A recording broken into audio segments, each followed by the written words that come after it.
Okay, and chat. Okay, let us open the chat.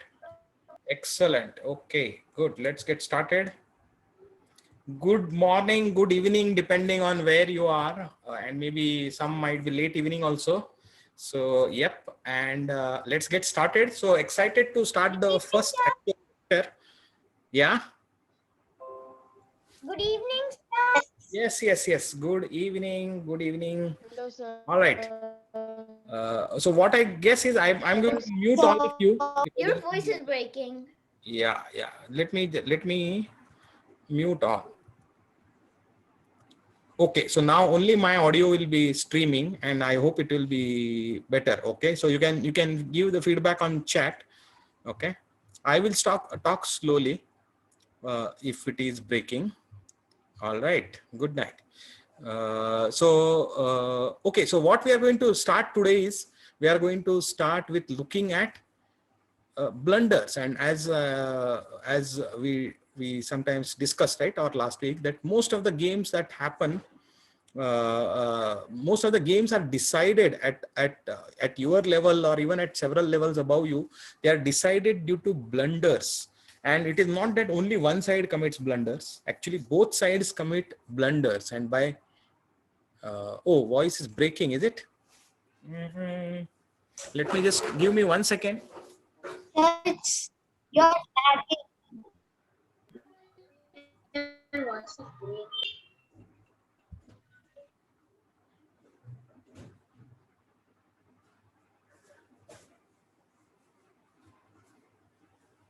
Okay, let us see whether is it any better now?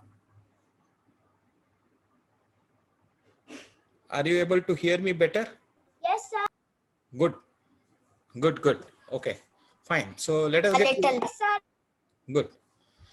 Okay, so what I was saying is most of the games get decided by blunders, and blunders. It's okay. I think just bear with me.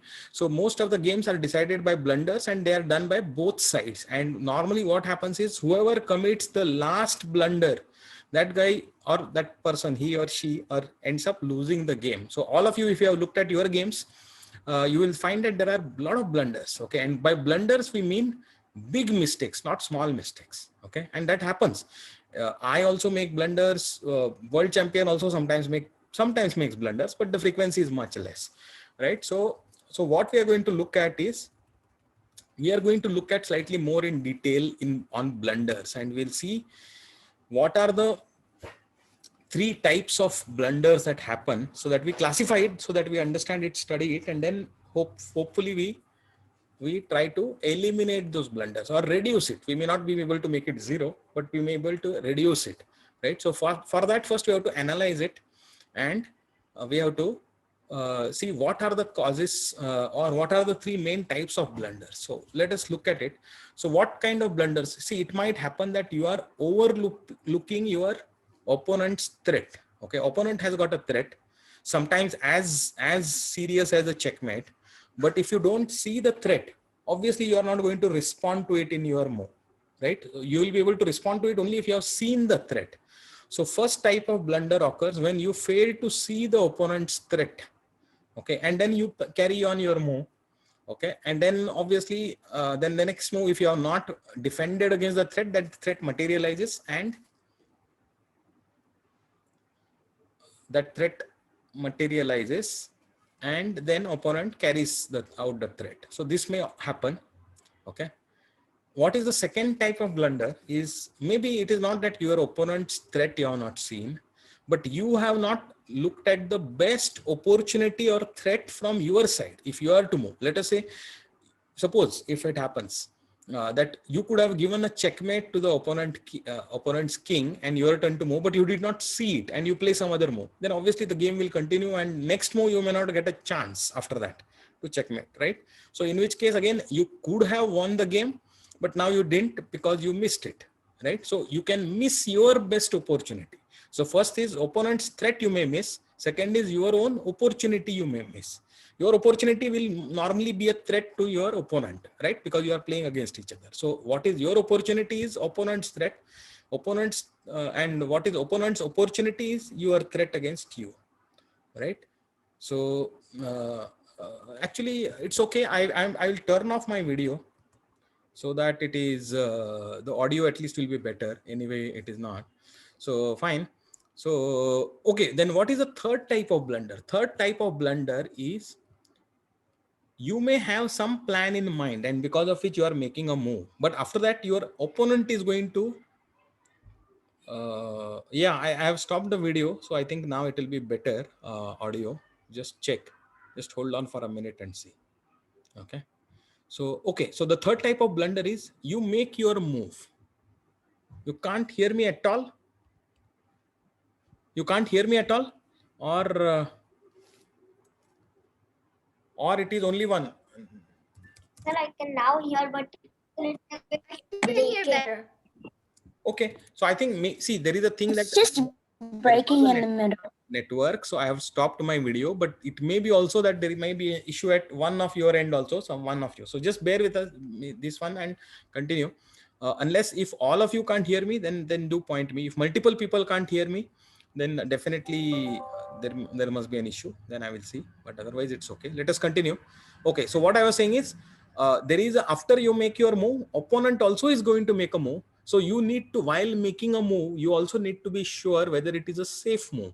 Suppose if you make a move and you open a line by which opponent can checkmate you. Earlier it was not, but because you made the move, now the position is such that opponent can checkmate you. It may happen. Huh? Don't think that it is some silly mistake. It may happen at any level.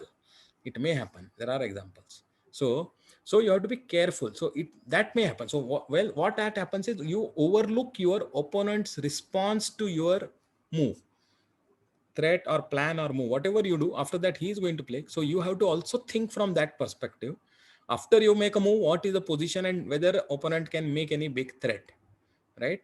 So these are the three types of things, and we have to look at various these ones, so that we will see this, and this is the way to practice. Okay, so what we are going to do is we are going uh, try to send your thing on chat. Okay, fine.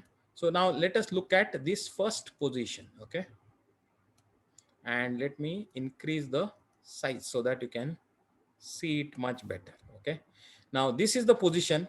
The black dot here means that it is black's turn to move. Okay, black's turn to move. Okay, so which is the, what is the move? Okay, Vihan has given a move, and why did Vihan? Okay, someone else also. Vihan, why did you suggest that move? Sir, how many moves? One move, next move only. Everything is one move only. Next move. See, this is black's to move. Sir, how many moves? How many moves? No, there is no how many moves.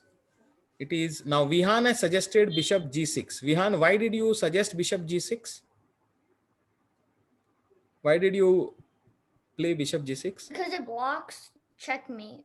Ah, so you have seen the checkmate. See, now you see, as black, you might see that, oh, you can take the pawn on c2 because it is double attacked and there is no defender. So that is your opportunity. But if you look at what is white is threatening a checkmate on g7 using the bishop, white bishop on h6, and the queen is on g3. So you can see this queen can straight away go here and give the checkmate, right? So that is the threat. So you don't have time to capture the pawn.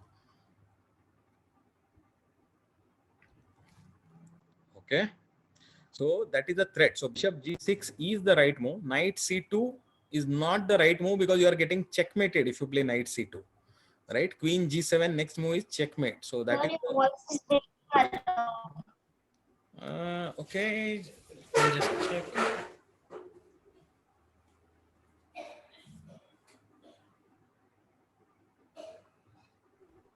Sir? Yeah. Sir? Yeah.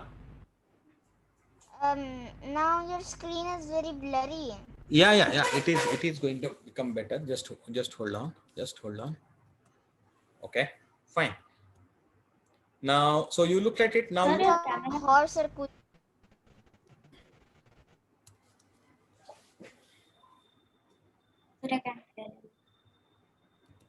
can just see what.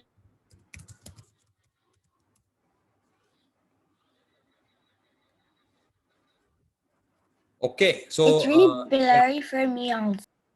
okay, so white to move. Yes, knight takes e2 is the good move. Yes, you have selected the best move. Queen takes e2 is not a good move because your knight is hanging, right? So why you can kill the bishop, but kill the bishop without losing anything. So you are absolutely right. Everybody who said knight takes e2 is the right move, not queen takes e2. Okay, so good. So good. I think you are picking up this. We'll go slowly. We'll go into more complicated ones.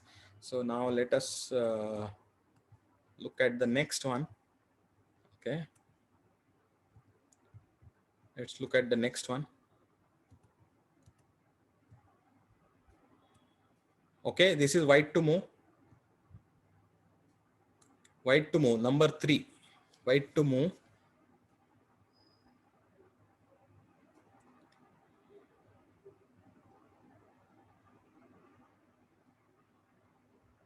Who is going to take a shot at this? What would you play for white?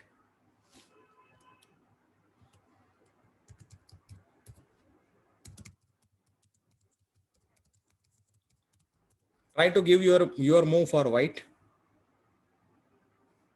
Knight e5. Okay, Arav Jain is saying knight to e5.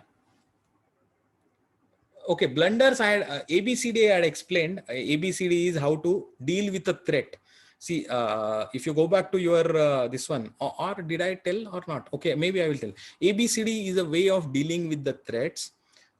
A is for avoid. So whenever there is a threat, you can avoid the threat by moving the whatever is threatened away, right? That is one thing. B is for blocking. You can block.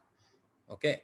Then C is for capture. You can capture the attacking piece, and D is for defend. You can defend whatever is attacked. So these are the 4 ways that actually you can deal with a threat called ABCD. Okay, but that is provided you notice the threat. If you notice the threat, then you will be able to do avoid, block, capture the attacking piece, or defend your own piece. You can do this. We'll look at it, but first you have to understand the thing. So okay, so somebody said knight e5. That is, I think, Arav, right? So Arav, knight e5. No, it is white to move. I think you are giving wrong this one. Bishop cannot go to c5. White, it is white to move in position 3. Okay, now knight e5. Do you know what happens if white plays knight e5 in this position? Knight e5 is attacking the. No. I think Anirudh, it is white to move, not black. Yeah, black queen will go to g2. Black queen will go to g2 and give a checkmate. You are thinking knight e5, so let me just type it here. If 1 dot knight e5, black plays queen crosses g2, checkmate. Did you notice this threat? If your knight moves and any place other than e1 or h4, then black is going to give a checkmate. Queen g2 checkmate. That's correct, right? So fine. So that was the thing. So you had to what do you call? Somebody said knight from c3 to d5. Krishna Prabhas. If you play that, you know what?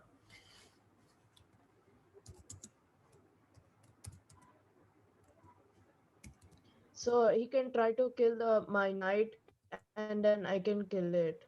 Wait, but oh, never mind. Oh yeah, then if the queen just tries to kill my like the pawn, then with my queen I can kill the queen. No. If Okay, knight never c3 mind. takes That's a d5, new strategy. Never knight mind. c3 to d5, then black knight f6 will kill the d5 and simultaneously attack the rook with the bishop. Okay.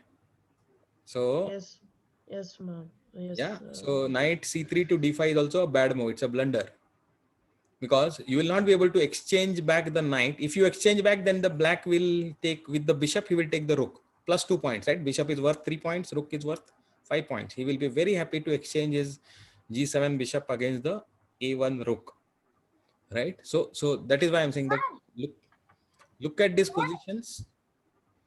Yes. Type your query. Type your query. Yeah. Yeah. Yes. Okay. So if we move a we should not actually if we move the night also, it's actually not necessary to move the night. Yeah, it is not Because necessary. there will be Yeah, you. three people protecting it and Yeah, two people are that, protecting it. yeah. It is not necessary to move the night, but that's why I was asking and checking whether you notice the threat. So what was the thing is that if you move the knight, do you know what is the threat of the black next move? So you should notice it before deciding. It is absolutely not necessary to move the knight. You are right. You can play something else. Bishop a3 is also a good move, not a problem, right? So it's okay. So that kind of a thing, or a3 is also a good move. You are kicking back the knight. But remember, knight to d5 was a blunder, and knight to e5 was also a blunder, right? So I'm just illustrating that how the positions are there in which you have to be careful, right? And you have to look at it thing. So that's why we looked at three ways. One is you miss your opponent's threat. Second one was you, just 1 second. Second one was you don't take your own opportunity, the best opportunity. And third one was you have to miss, I mean, you may miss what happens after you have made the move, like knight to e5, right, in the third position. So we'll look at, so these are the kinds of things. So let us look at the this position. Let us look at the next position. It is white to move. Okay, it is white to move.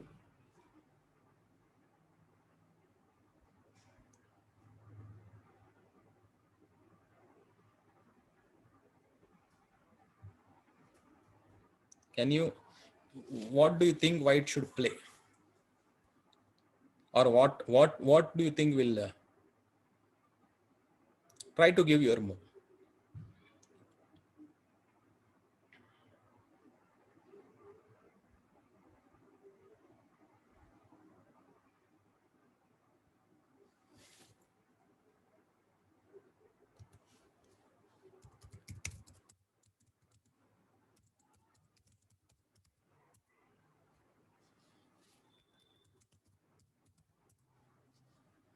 Okay, who is suggesting the move for white? Okay, bishop Arav.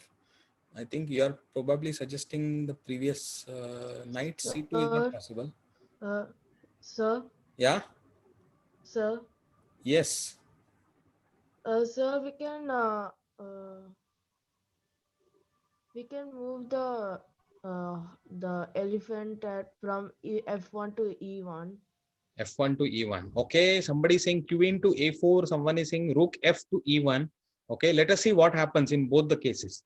Queen to a4 or rook to e1. In both cases, black has a reply. Black plays knight to g3 check.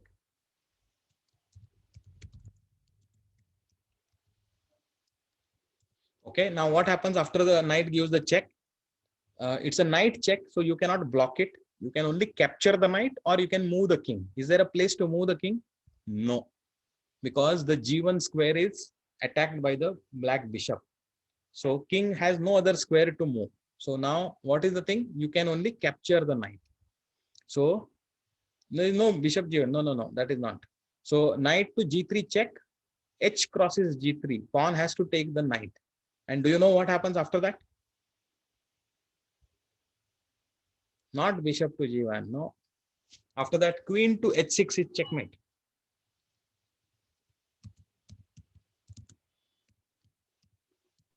Oh, I get it.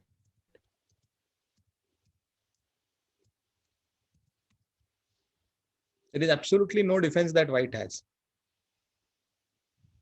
Okay. Did you see that? Knight to g3, everything is forced. Knight to g3 check. You have to kill the knight. And after that, queen to h6 is checkmate. Right? Yeah, bishop to e1 would have been a good move. So now that you know the threat, see now why did you find the move bishop to e1?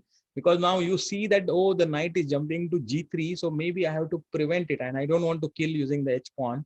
So how do I prevent it? Then maybe I will come to e1, bishop will come to e1 and then defend it. Yeah, that is the right way to figure it out, but first you have to notice the threat, right?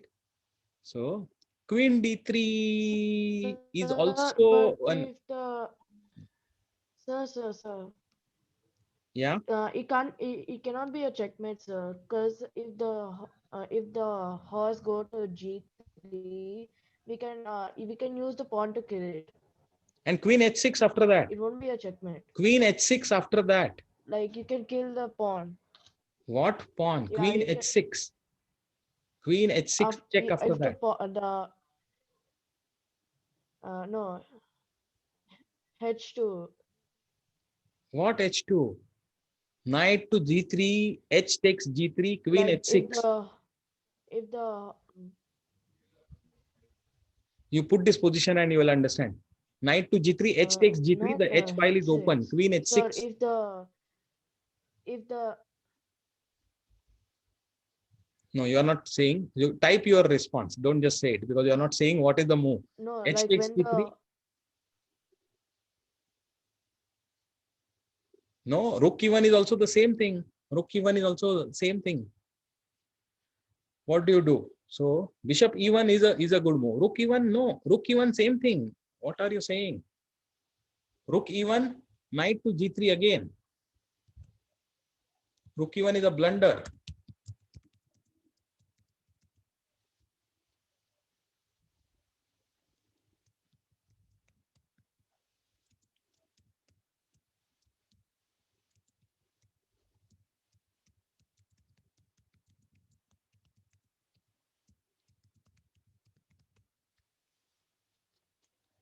right? So both of this, bishop e1 is the move. Okay, cool, fine. Now I'll not spend more time on this. Let us move on to the next one. Now this is the next move, and again white to move in this position. Position number 5.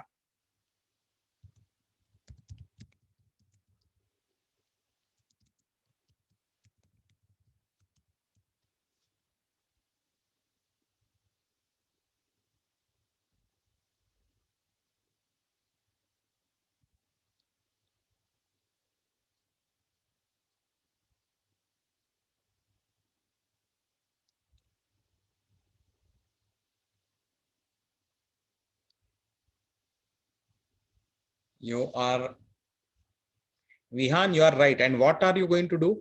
Rook to d1 in this position. Rook to d1. Why are you playing rook to d1? It pins the bishop to the. Absolutely right. It Absolutely pins right. the bishop to the. Against the rook. Yeah. So rook d1, you are pinning the bishop against there is a rook behind it on d8. And by pinning the bishop, now you are going to win the bishop on the next move. And what can bishop do? If it kills the knight, then also you get the rook for the knight. You will get the rook and you will give the check. And next time, after that, you will kill the bishop also. So you will get a rook for free. And if it kills the bishop on d5 kills the bishop on b7 after you play rook d1, then also you get the rook. You get the rook. So in exchange for the bishop, you get the rook, which is extra 2 points extra, right? So rook d1 is an excellent move. So you have to spot this opportunity. If you don't spot it, and let us say if you exchange the bishops, okay, then black will be very happy, right? So he is not losing 2 points, which he would have lost otherwise, right? So it is not. So rook to d1 is your opportunity. If you don't miss your opportunity, then also it's a blunder, right? You could have won it, you didn't win. So that good, good. I think we found it. Good, fine. Now let us go to the 6th position here. What do you think will be black's move here in this position?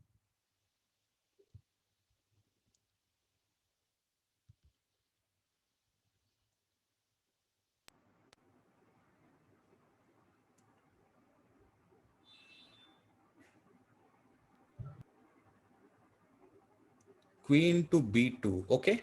Queen to b2 is looking interesting.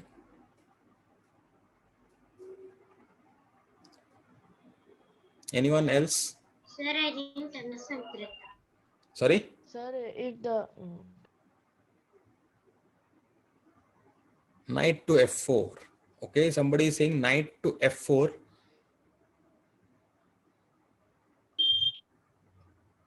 Anyone else has any other idea?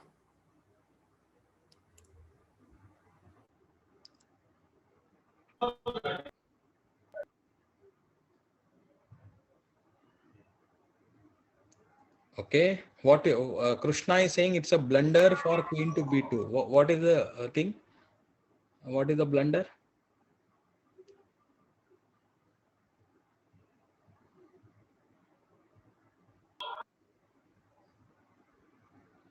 sir, if the queen moves like Sir, I didn't understand. b, No, you have to. No, what is the thing? What is the blunder? You're not telling why it is I a thought it's blunder. c2. Yeah, you are right. Srujan is right. Knight to f4 is a big blunder. Black will lose the queen. Did you see how? Did you see knight to f4? Yeah, you think that you are attacking the bishop and it is pinned or kind of semi-pinned. But knight to f4, it loses the queen. Bishop h7, check. And no matter what black does, next move, white is going to kill the queen. Right? So knight f4 is a blunder. Right? Rook f4 is also a mistake. I would say not a blunder, but a mistake, because bishop will still take g6. Bishop will take the knight on g6. If you kill the bishop, then your queen is going, black queen. So hence, after bishop at g6, bishop takes g6, you will have to exchange the queens. But after that, white will not immediately capture back, but he will, anyway, he's going to lose the bishop. So he will take one more pawn on h7. So what happens is, if you play, let me see, if rook takes f4, then sorry, then second move, bishop takes g6, then queen crosses d3. Queen will have to take the queen, and on third move, bishop crosses h7, check, forcing, and then capture back the queen, right?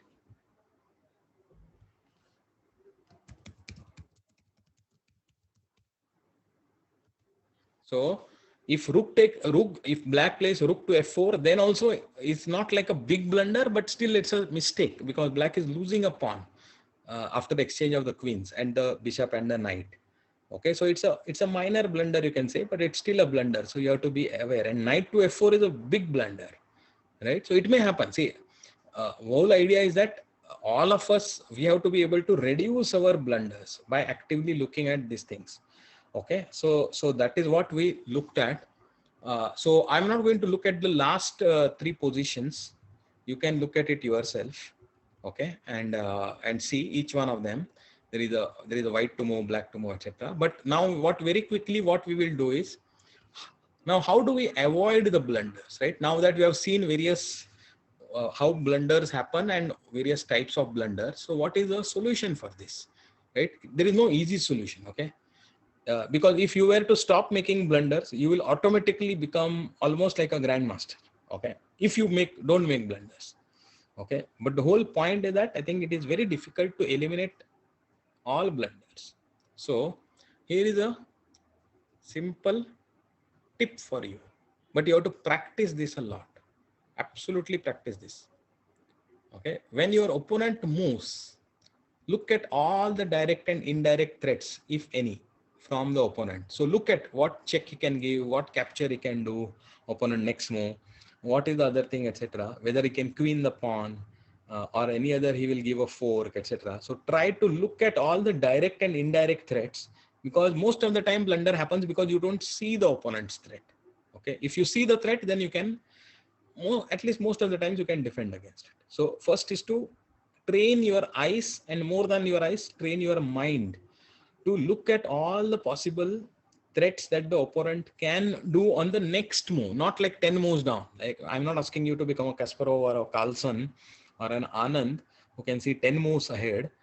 All I'm asking is to look at the next move, just one move ahead, which is very easy to see because you have the position in front of you, right? So you can just look at all the options and you have to, right?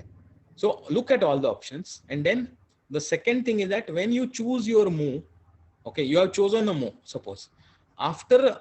Before you make that move, just check once all the replies that the opponent can give. See, the opponent may be able to capture something, or next move after you make a move, the position changes, and then he may be able to check, or he might be able to checkmate, or whatever it is. So just train your mind and eyes to look at what your opponent can play after you make your move. So first you look at in the existing position.